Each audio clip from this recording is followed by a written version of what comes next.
nós vamos compartilhar com vocês é como vencer o medo, como libertar-se do medo. Essa não é uma palavra emocional, ela não é para te emocionar, essa é uma palavra para te libertar. E eu não sei se você está vivendo debaixo de medo, eu só sei de uma coisa, que aquele que nos enche de ousadia está aqui. E Ele vai fazer o que Ele desejar. Amém? Para nós brasileiros, medo é uma coisa que a gente só sabe sentir, não é? Não tem assim como você dizer no português, olha, medo pode ser isso, pode ser aquilo. Você tem várias experiências de medo, várias experiências podem gerar medo em nós, mas nós damos o mesmo nome para todas as experiências que geram isso. No grego é diferente, no grego existem 3 palavras distintas para momentos diferentes aonde se tem o mesmo sentimento. Por exemplo, você pode me ajudar lá, filho? No grego, o medo é phobos, ou é eulabeia, ou é deilia. Phobos é aquele medo provocado, de onde vem a palavra fobia, fuga. É esse medo. Então algo acontece, alguma experiência, e nós, em cima e diante daquela experiência, nós temos phobos. Nós temos medo. O segundo medo é o medo eulabeia. E o que é o medo eulabeia? É aquele medo prudente, é aquele medo que te faz ter cuidado, é aquele medo que, entre aspas, é o famoso medo bom, não é? É aquele medo que te faz ter determinadas precauções, prudência. Esse é o medo eulabeia. E o terceiro medo é o medo deilia, é aquele medo covarde. Em 2 Timóteo capítulo 1, verso 7 diz lá: o Espírito que está sobre vós não é de covardia, não é de timidez. Esse é o medo deilia. Apocalipse capítulo 21, verso 8 diz lá: tem uma lista daqueles que não herdarão o reino dos céus e queimarão eternamente no lago de enxofre. E você sabe qual é a primeira classificação das pessoas que estarão lá? Os covardes. O que tem medo e o que sofre e o que está enclausurado dentro de si, esse medo, o medo deilia. E para mim, quem sofre desse medo, queridos, já está condenado. Se não se libertar dele, e só tem uma forma de se livrar do medo deilia, é Cristo Jesus. Agora, qual é a origem, o que gera esses 3 medos? Vamos lá? E aí a gente vai ver agora o que gera esses 3 medos em nós. Deixa eu mudar aqui para melhorar a minha leitura. O que gera, por exemplo, o medo phobos? Quais as raízes do medo phobos? As raízes, gente, geralmente estão ligadas a alguma experiência e que nos remete a susto, ou seja, vocês estão diante de alguma coisa e você sofreu o impacto, algo que você não estava esperando, não é? Geralmente uma pessoa, quando é assaltada, o bandido chega batendo na porta do carro, não é? Ou é alguma coisa assim que te dá um susto e você se assusta. Geralmente é diante de uma situação como essa. A Bíblia registra que os hebreus, eles estavam no monte do Senhor, lá no capítulo 19 de Êxodo, e aí de repente veio o Senhor sobre o monte com grande clangor de buzina, de trombeta, relâmpagos, trovões, e aquela experiência foi tão marcante para os judeus que eles tiveram esse medo phobos, e fugiram e disseram: Moisés, não queremos ir para lá, vai lá, fala com o Senhor. Entenderam?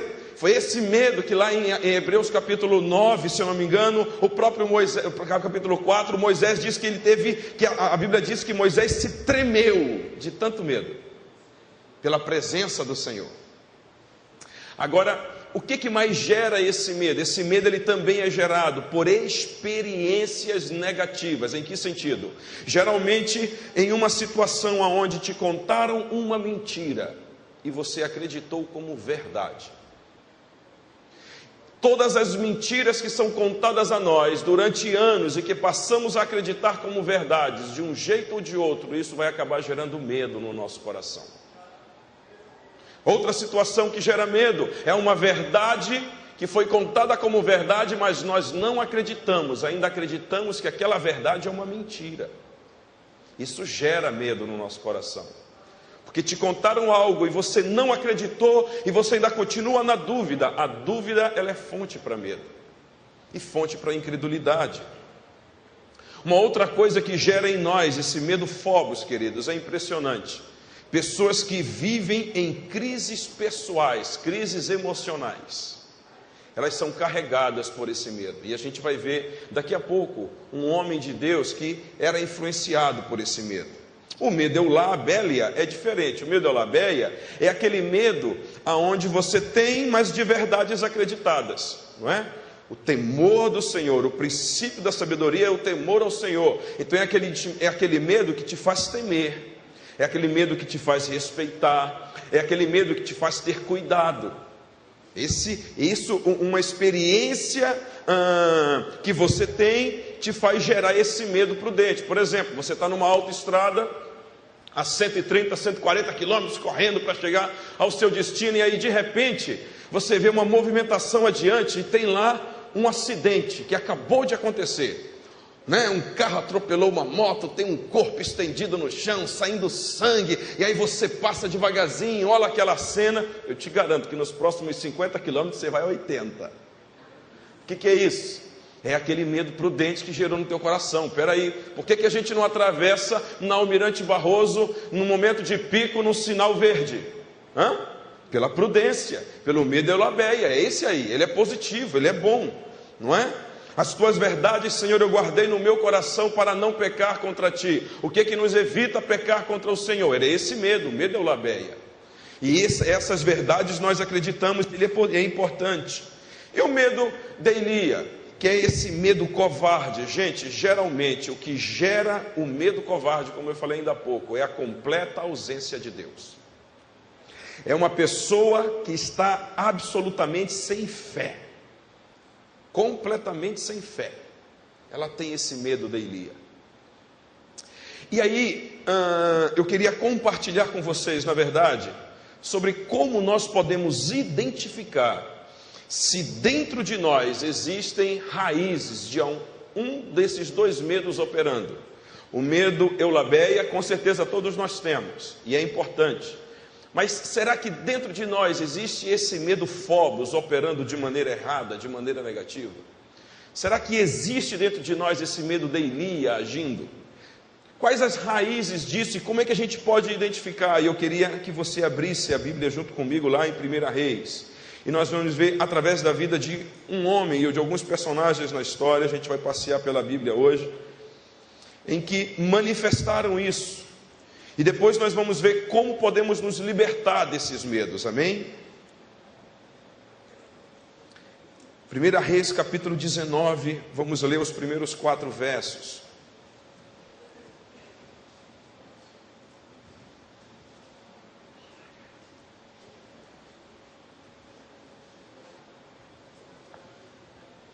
Diz assim: Acabe fez saber a Jezabel tudo quanto Elias havia feito e como matara todos os profetas à espada. Então Jezabel mandou um mensageiro a Elias a dizer-lhe: façam-me os deuses como lhes aprouver, se amanhã a estas horas não fizer eu a tua vida como fizeste a cada um deles. Temendo, pois, Elias, diga comigo, temendo. Este temor aqui, este medo aqui é o medo phobos. Temendo, pois, Elias, levantou-se para salvar a sua vida. E se foi, e chegou a Berseba, que pertence a Judá, e ali deixou o seu moço. Ele mesmo, porém, se foi ao deserto, caminho de um dia, e veio e assentou-se debaixo de um zimbro, e pediu para si a morte, e disse: basta, toma agora, ó Senhor, a minha alma, pois não sou melhor do que meus pais. Queridos, qual era o problema de Elias? Por que Elias foi afrontado por esse medo? Que tipo de crise Elias vivia para ter isso? Porque eu fico pensando, olha, Elias podia estar em qualquer crise, mas não estava em crise ministerial.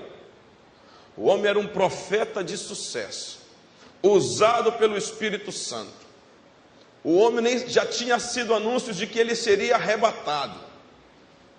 Elias, ele tinha acabado de ter a experiência de orar para chover, e choveu depois de 3 anos e meio.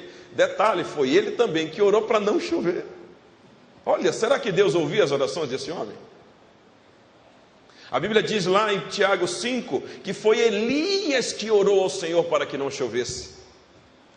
Elias é que orou insistentemente. Olha então, ministério de homem de sucesso.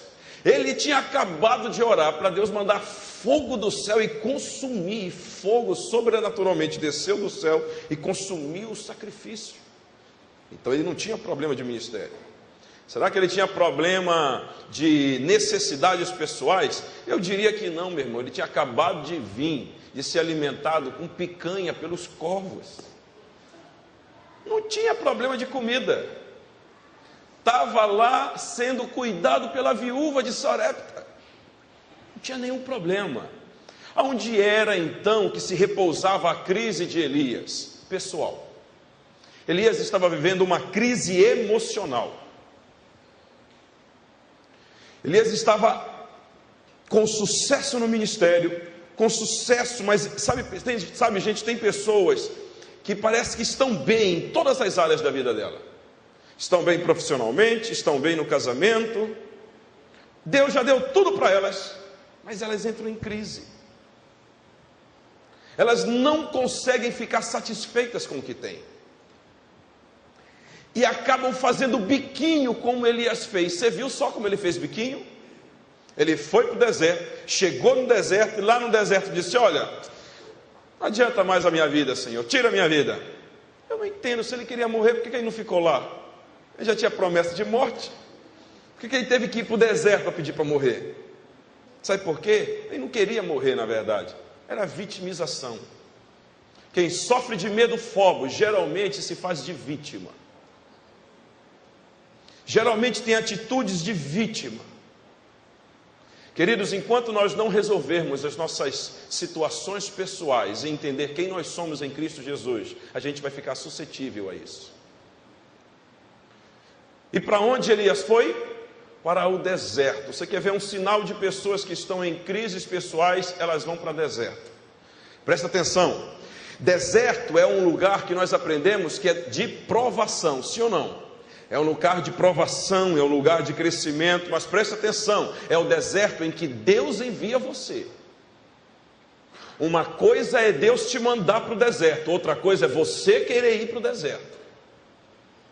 Deus mandou o povo de Israel para o deserto, para quê? Para ser provado, está lá em Deuteronômio capítulo 8, eu mandei vocês para o deserto, a fim de provar o coração de vocês, e ver se vocês iriam me servir ou não, e lá no deserto eu os humilhei, eu fiz vocês passarem fome, mas eu supri todas as necessidades de vocês. Isso significa que no deserto Deus se responsabiliza, Ele supre todas as nossas necessidades, não falta nada. Alguém aqui está em deserto? Levanta assim a mão, até coragem, santo.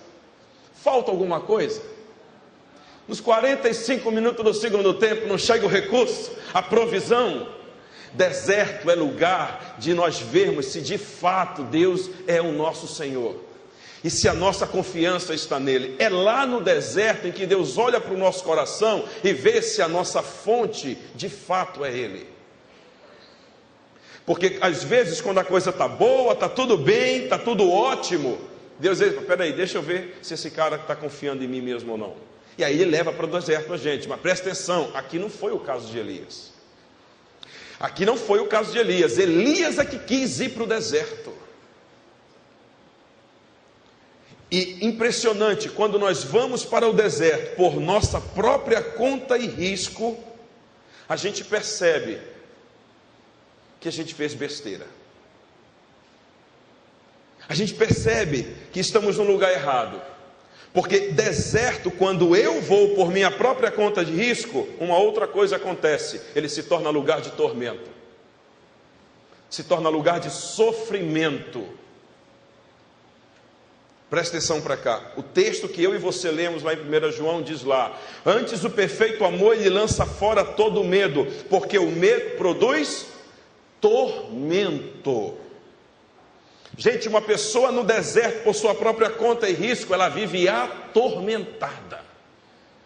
ela vive agoniada, ela não consegue, ela vive constantemente embaixo de sofrimento.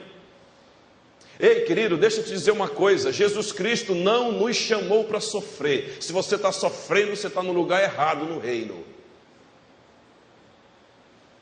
Presta atenção para cá. O chamado de Jesus para mim e para você não foi para sofrer, foi para sacrificar. E você sabe qual é a única oferta no altar que ele aceita no sacrifício? É você. Então, se você vai para o altar e sacrifica, você morre. Não, você não entendeu, presta atenção para cá. Mas Senhor, mas pastor, deixa eu te dizer uma coisa. E as pessoas que me ofendem? E as pessoas que me machucam? E as pessoas que me humilharam? E isso que falou para mim, meu irmão, se você está ferido, se você está perebento, você ainda não morreu. Porque quem está morto não sofre. Quem está morto não sente dor. Quem está morto, morreu por Cristo Jesus. Você não nasceu para viver a tua vida. Você nasceu para morrer e para viver a vida dele. Se você está vivendo a vida dele, meu irmão, o mundo pode estar caindo ao teu redor. Você sabe em quem você tem crido. O mundo está triste, o mundo está um caos, o mundo entrou em crise, o PT está fazendo besteira, o PMDB quer assumir. Você pode dizer: ah, meu irmão, o mundo está em crise, mas eu não tenho crise, eu tenho Cristo. Isso é por quê? Porque você sabe em quem você tem crido. Mas quem vai para o deserto acaba sofrendo. E no deserto você é atormentado. E é atormentado pelo teu passado e pelo teu futuro. Esses dias eu estava conversando com uma pessoa e ela dizendo para mim: Léo, eu estou sendo atormentado porque eu já errei, já pequei tantas vezes. E eu tenho buscado a Deus, eu tenho buscado fazer tudo certinho, mas eu tenho medo de cair de novo. Olha só, gente. O que é isso? O que é isso? Isso é falta de paz na alma. A pessoa está atormentada. Por que ela está atormentada? É simples, ela está presa ao que vai acontecer.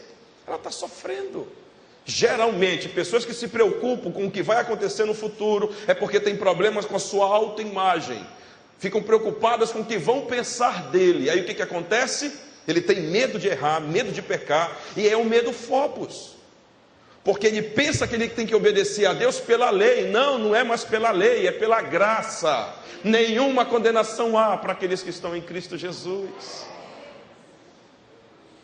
Mas e se eu pecar, meu irmão? Se você pecar, você ainda tem um advogado diante do Pai, que ele não dorme, não tira as férias e ainda não parou de advogar a tua causa. Ele ainda está lá, ele é fiel e justo. Agora também somos atormentados pelo nosso passado. Elias foi atormentado pelo passado dele. Ele disse assim para Deus: olha, Deus, eu sou igual aos meus pais. Aqui, ó, olha o que ele diz: toma agora, Senhor, a minha alma, pois não sou melhor que meus pais. Você sabe o que significa essa expressão, não sou melhor do que os meus pais? Elias, em outras palavras, está dizendo: eu queria pertencer e fazer parte de uma geração melhor do que a geração dos nossos antepassados. Os pais de Elias possivelmente pecaram, viveram distante do Senhor.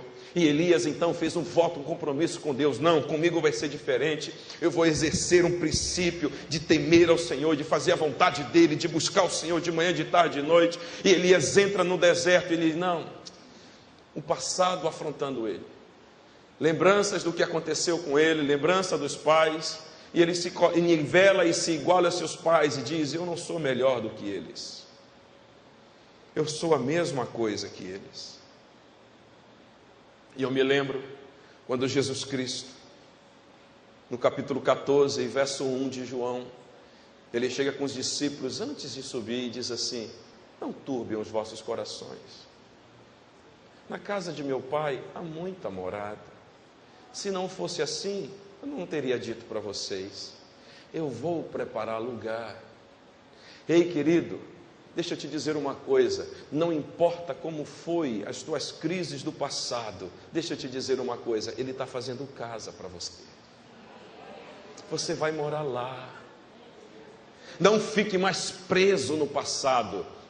Porque quem está debaixo de culpa, ou melhor, quem está debaixo desse medo, é carregado por uma culpa que ele não tem culpa. É carregado por sentimentos de culpa que ele não causou. Queridos, não existe maldição hereditária para crente. E para não crente também não existe. Não existe. O que existe? Existem maldições sobre a minha vida que eu mesmo busquei, que eu mesmo dei origem. Vocês entenderam isso?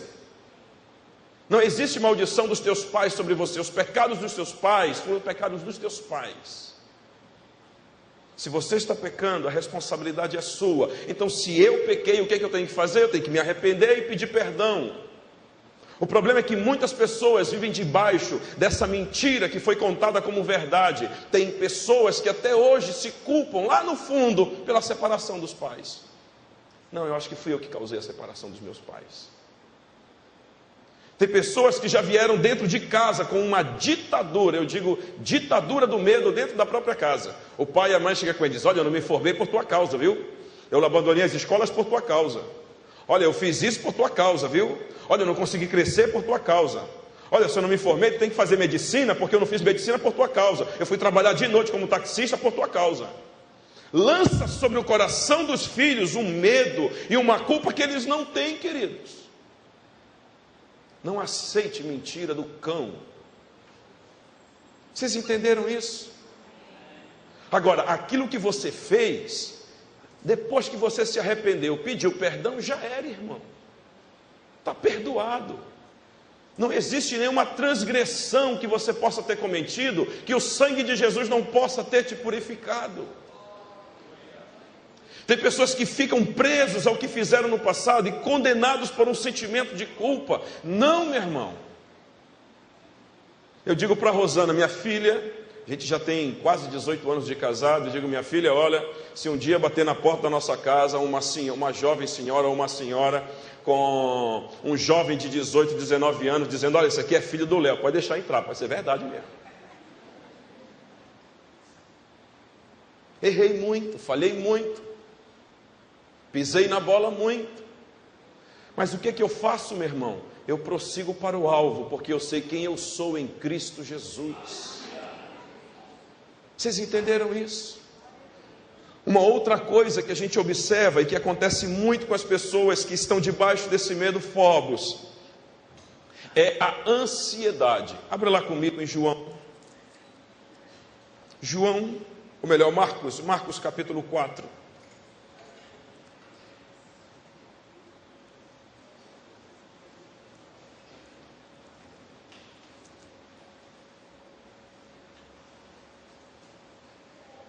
A partir do verso 35. Olha o que diz aqui.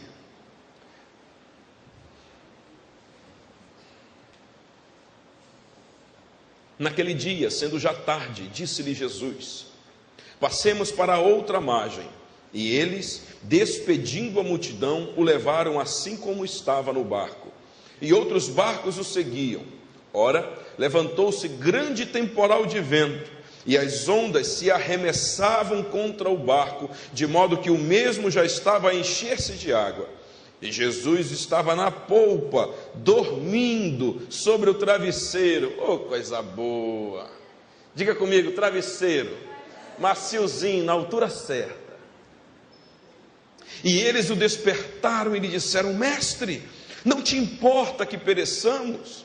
E ele, despertando, repreendeu o vento. Olha só, ele repreendeu o vento e disse ao mar: acalma-te, emudece.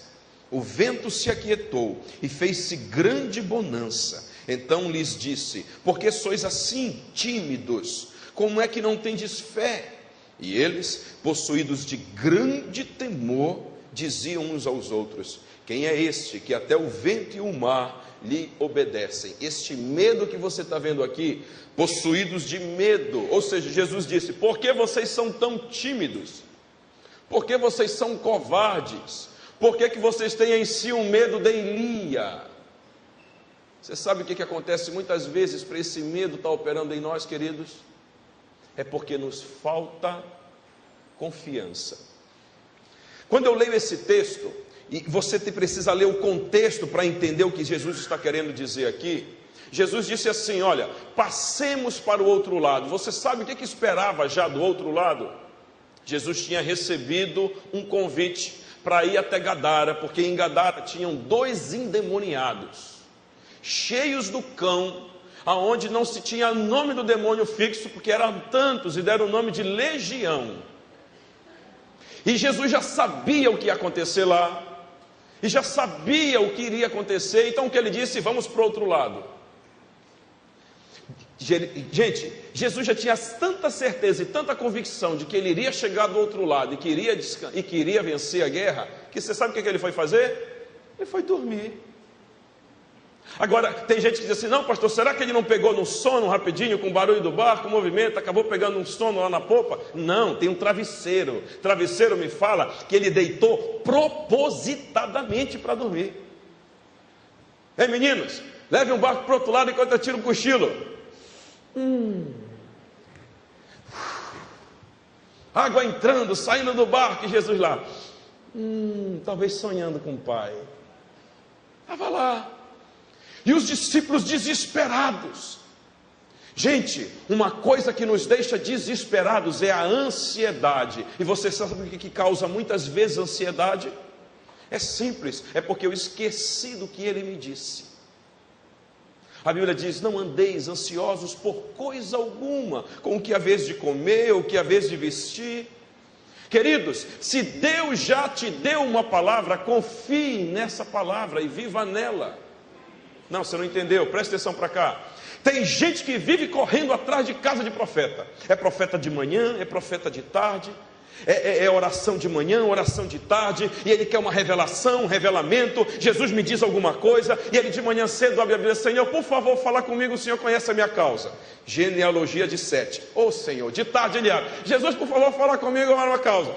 Genealogia de Abraão. Meu Deus do céu, só dá genealogia, o Senhor não fala comigo. Meu irmão, Deus já te deu uma palavra e Ele não mudou de ideia.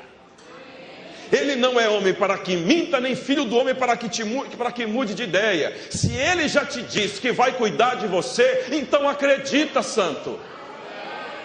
Ele não muda de ideia. Então o que você tem que fazer? Ir lá no fundo do baú, pegar aquela promessa que ele te deu na infância, onde te disse: não temas, bichinho de Jacó, eu sou contigo. Se passares pelas águas, não te afogarão. Se passares pelo fogo, não te queimarão. Nenhuma chama arderá em ti. Se o Senhor é contigo, meu irmão, se Ele é o teu cavaleiro, se Ele já lutou a tua causa, descansa no barco.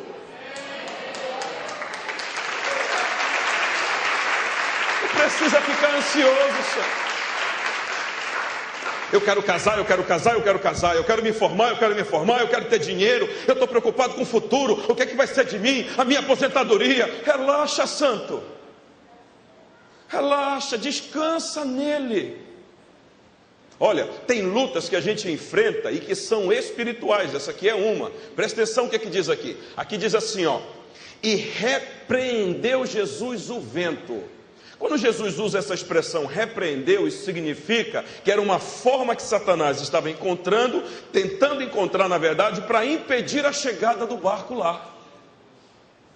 Jesus repreendeu. Se você for ver a outra tempestade da qual Jesus participa, ele apenas diz para o vento: acalma-te, relaxa aí.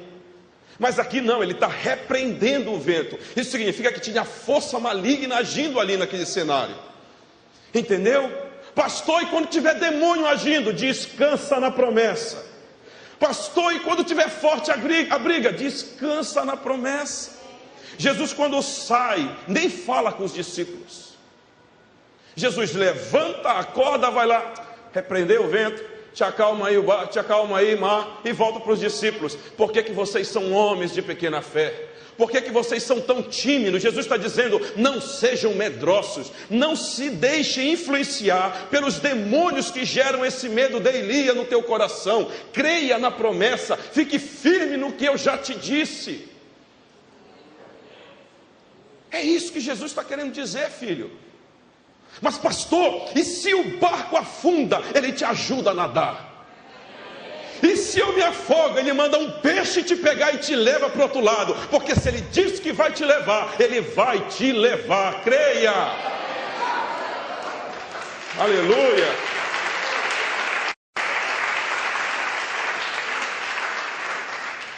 Outra coisa, geralmente acontece com pessoas que sofrem desses medos. Elas sofrem quando perdem o controle. Então, se elas estão empregadas, está tudo bem. Se de manhã tem comida na mesa, está tudo bem. Se ela foi fazer o check-up dela, deu colesterol, triglicerídeo, tudo em ordem, no nível, está tudo bem. Mas na hora do aperto, na hora de alguma coisa, aonde ela foge do controle delas, elas receberam uma notícia: meu irmão, você está com câncer, meu Deus do céu, vou morrer. Recebeu uma notícia, perdeu o emprego, meu Deus, a crise está aí, vou ficar desempregado, vou passar fome. Meu Deus, foi cancelado o meu processo na justiça, perdi a causa de 2 milhões. Pessoa entra em desespero porque perdeu o controle. Queridos, deixa eu te dizer uma coisa: você não foi chamado para controlar nada. Já tem um que controla o barco da tua vida. Deixa ele na nau e te conduzir. O que você precisa fazer? Descansar nele. Quando a gente perde o controle, os discípulos perderam o controle do barco. E uma coisa acontece quando a gente perde o controle do barco. Observa o que os discípulos fizeram quando perderam o controle. Eles perderam a razão e começaram a ofender Jesus, a ofender o caráter de Jesus. Mestre, acorda, não te importa que pereçamos. O que eles estão querendo dizer? E aí, tu não está vendo aí, tem gente que culpa a Deus pelas suas situações. Tem gente que ofende esposa, tem gente que ofende marido, tem gente que ofende as pessoas que amam, só porque perderam o controle. Não, queridos, se Ele está no controle da tua vida, você não tem por que viver debaixo desse medo. Vocês entenderam isso? Uma outra coisa que eu observo em pessoas que sofrem com medo fogos, elas vivem isoladas e entram sem se perceber na rota da depressão. Se isolam, e olha gente, a gente sabe, depressão é algo terrível. O isolamento faz com que te corroa por dentro, você se sente destruído, você é bombardeado, você é assaltado por inúmeras mentiras, a tua mente, ela é cheia de coisas e um sentimento de erro. Você passa a não mais sentir que você fez um erro, mas você é o próprio erro. Você entrou numa situação onde o teu coração... Gente, eu não sei se vocês sabem, mas tem uma indústria que está ganhando milhões de dinheiros nessa época. Já disseram que a depressão é a crise do século, e tem uma indústria que está dando bem, que está se dando bem. É a indústria farmacêutica. Vendem bilhões por ano no mundo todo de ansiolítico, tranquilizantes, antidepressivos. Se eu e você entendermos que Ele manda sempre o seu anjo para nós, para estar conosco e nos dar uma palavra, presta atenção para cá. Elias se isolou no deserto, ficou debaixo de um zimbro, ou seja, se escondeu para ninguém ver e dormiu. Vocês já viram que quem se isola, quem sofre de medo, sempre quer dormir? Se tranca no quarto, não quero contato com ninguém. Pegou com o namorado, ele terminou com você, aí pronto, não quero mais ninguém, vai chorar sozinha, tu e o travesseiro. Está lá, sozinha. A mãe vai bater na porta: minha filha, biscoitinho com leitinho, minha filha, coma, você não comeu nada o dia todo. Quero não, mãe, quero não me incomoda. Até o celular desliga, isso já é um milagre, né? Desligar o celular. Não quer contato com ninguém, se isola, está lá sozinho. O que é isso? Está debaixo, mas o que o Papai do Céu faz? Eu amo esse Deus. Mesmo quando a gente vai para o deserto, e que não foi Ele que nos mandou, Ele vai atrás de nós. Ele vai atrás de nós. Isso significa o quê? Que Ele nos ama. O problema é que quando Ele não nos manda para o deserto e é a gente que vai, a saída demora mais tempo. Come pão e água, Elias. Comeu. Come de novo, Elias, porque a caminhada vai ser longa. Às vezes estamos debaixo de uma caminhada longa e não sabemos por quê. Tem lutas e provas que você está sofrendo há mais de 5, 10, 15 anos, que você ora, alguém já orou por você e nada resolve. E você pensa, meu Deus, você não está me ouvindo? Talvez até hoje ele esteja perguntando para você o que ele perguntou para Elias na caverna. O que você está fazendo aí, Elias? E você continua dando resposta. Elias, não é isso que eu quero ouvir. O que você está fazendo aí, Elias?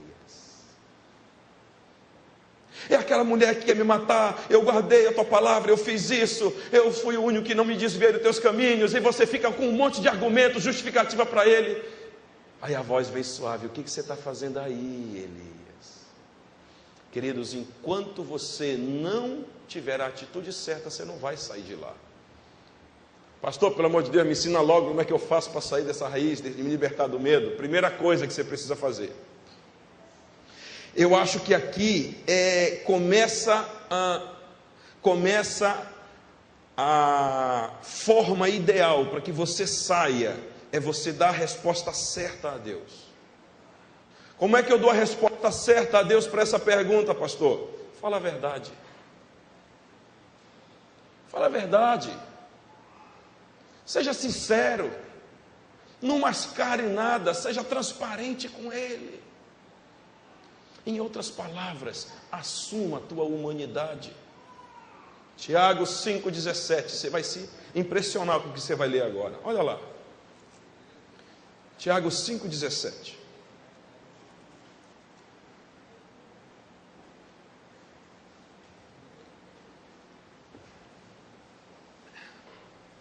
Olha o que diz aí. E a gente vai ler só a primeira parte. Elias era um homem semelhante a nós, sujeito aos mesmos sentimentos. Em outras traduções, paixões. Isso significa o que, queridos? Ei, olha que coisa maluca. A Bíblia diz lá em Malaquias capítulo 4, que nos últimos tempos Deus enviará novamente Elias. E ele converterá o coração do pai ao filho e do filho ao pai. Como é que um homem com esses mesmos sentimentos vai converter coração? Para mim, particularmente, eu creio que esse Elias que Malaquias está falando, sou eu e você. Nós somos esse Elias, sujeito às mesmas paixões, sujeito aos mesmos sentimentos, tendo os mesmos medos. O que eu preciso fazer para começar a me libertar desse medo? Admita a sua humanidade. Reconheça que você é falho. Entra na presença de Deus e diz: Senhor, eu reconheço que eu não sou nada. Senhor, eu reconheço que eu tenho medo disso. Conte para Ele os seus medos. Descarregue sobre Ele quem você de fato pensa que você é. Mas pastor, e se eu acho que aquilo que eu sou não é o que eu sou? Meu irmão, a tua primeira fase é contar o que você acha que você é. Por quê, pastor? Porque depois Ele quer contar o que você é. Então a segunda coisa que você faz é ouvir a verdade dEle. O que a palavra do Senhor diz lá em Salmo 119, verso 26? Relatei a ti, Senhor, os meus caminhos. Ou seja, eu contei a minha verdade. E o Senhor relacionou para mim. O Senhor falou para mim os teus decretos.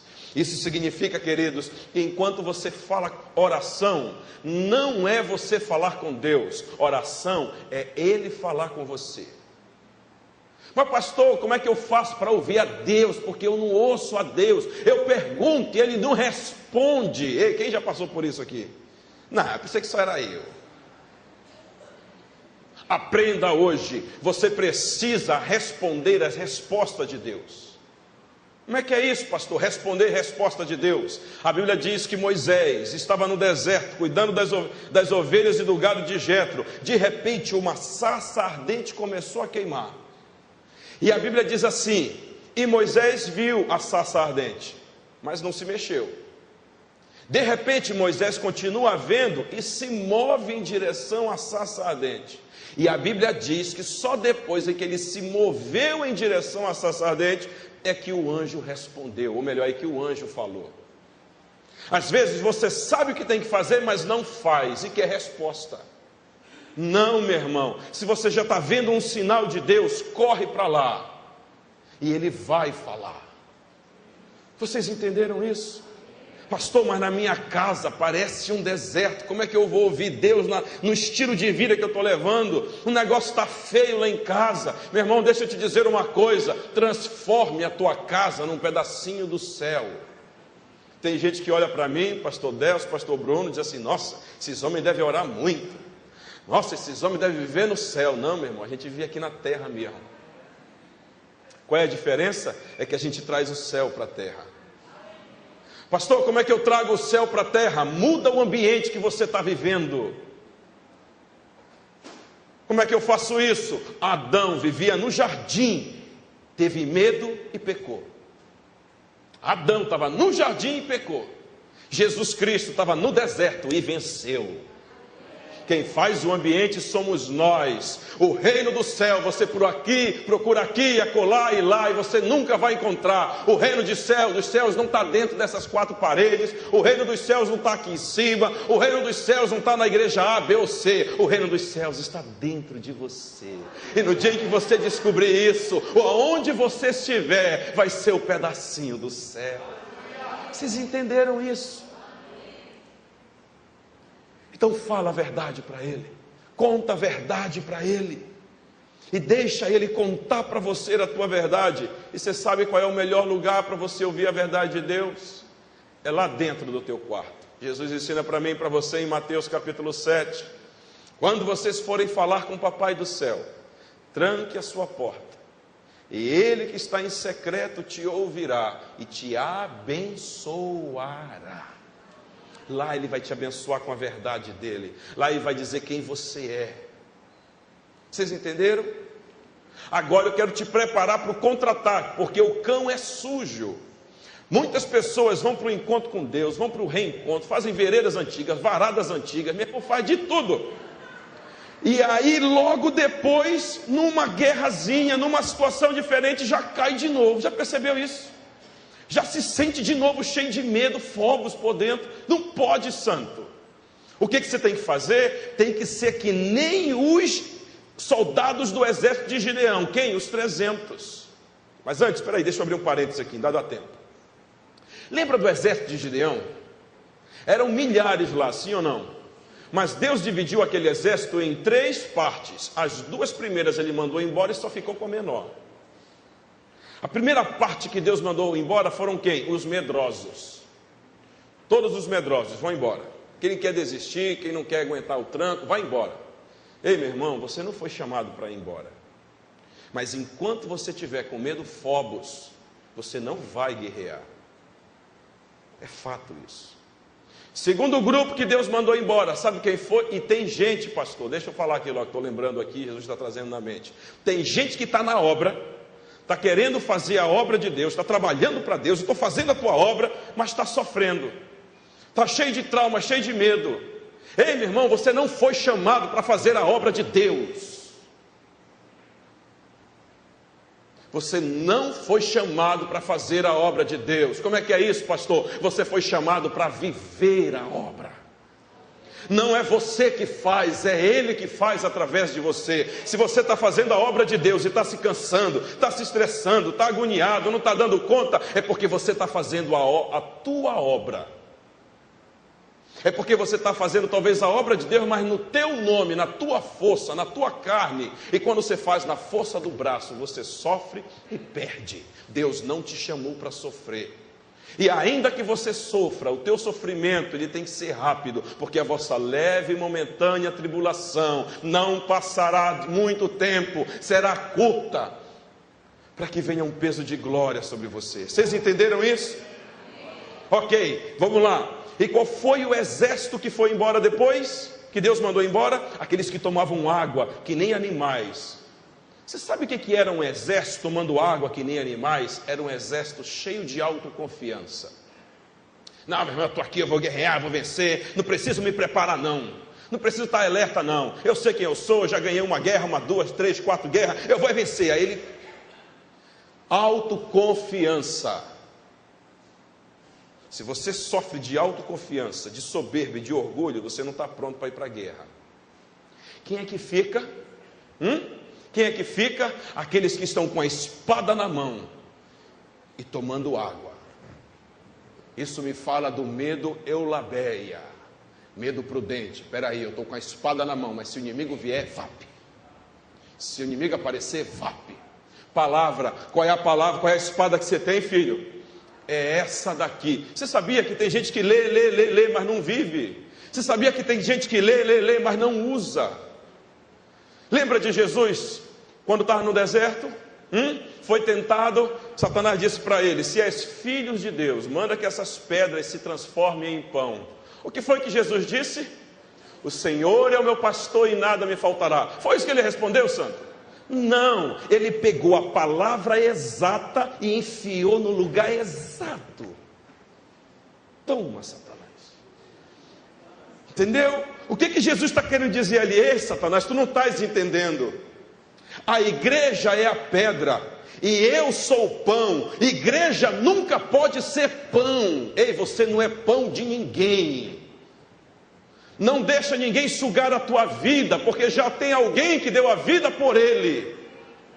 Você não é pão, ele é o pão. Isso significa o quê? Que Jesus foi com a palavra certa no lugar exato. Então você tem que ter a palavra exata para o momento exato que você está passando. Pastor, como é que eu sei qual é a palavra exata? Vai ler, santo. Que é tudo. Mas eu vou te dar uns exemplos aqui, só para você mastigar mais. Entrou alguém por aquele corredor ali e disse: ó, pastor Léo, o senhor fez um monte de besteira. O senhor pecou, o senhor falhou, o senhor fez isso. Você sabe o que eu vou dizer para ele? Eu vou dizer a palavra. Mas tu sabes o que eu aprendi esses dias agora? Eu aprendi que a melhor forma de falar a palavra é cantando. Você sabia que você pode falar a palavra de Deus, usar a espada cantando? Pastor, por que cantando? Eu não sei não, mas eu acho que Deus tem um segredo com esses que cantam. Ei, querido, eu e você fomos chamados para ser adoradores, para levar as pedras afogueadas ao altar. O que isso significa? Satanás, o teu inimigo, era o responsável pelo louvor. Lúcifer é responsável para pegar a adoração dos anjos, que eram transformadas em pedras cheias de fogo e levadas ao altar. Hoje não é mais ele o responsável. Hoje eu e você, uma multidão incontável de milhões e de milhares, são responsáveis para entrar na presença do Todo-Poderoso. O véu do templo se rasgou de alto a baixo. Hoje eu posso entrar na sala do trono, adorar aquele que vive e reina. Então quando você louva, o cão foge, meu irmão, ele não aguenta na música.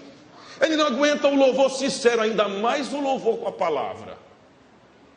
Então entrou alguém aqui, meu irmão, me acusando. Entrou alguém te acusando aqui dentro. Você sabe o que você tem que fazer?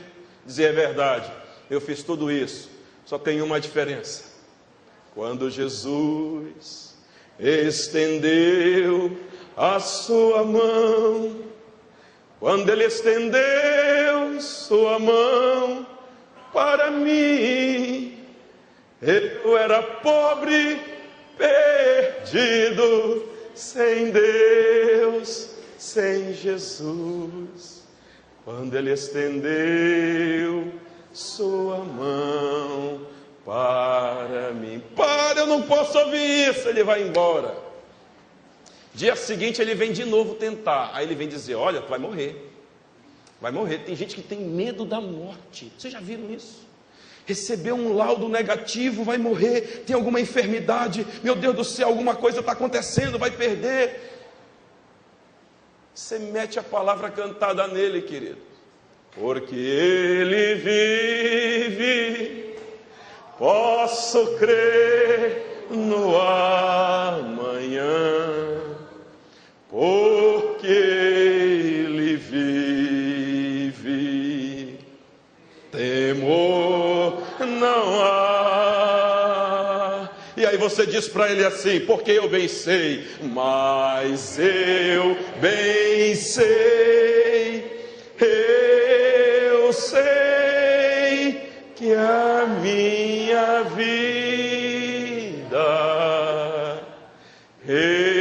está nas mãos do meu Jesus, que vivo está. A tua vida é dele, e a tua vida, se é dele, ninguém tira ele da tua mão.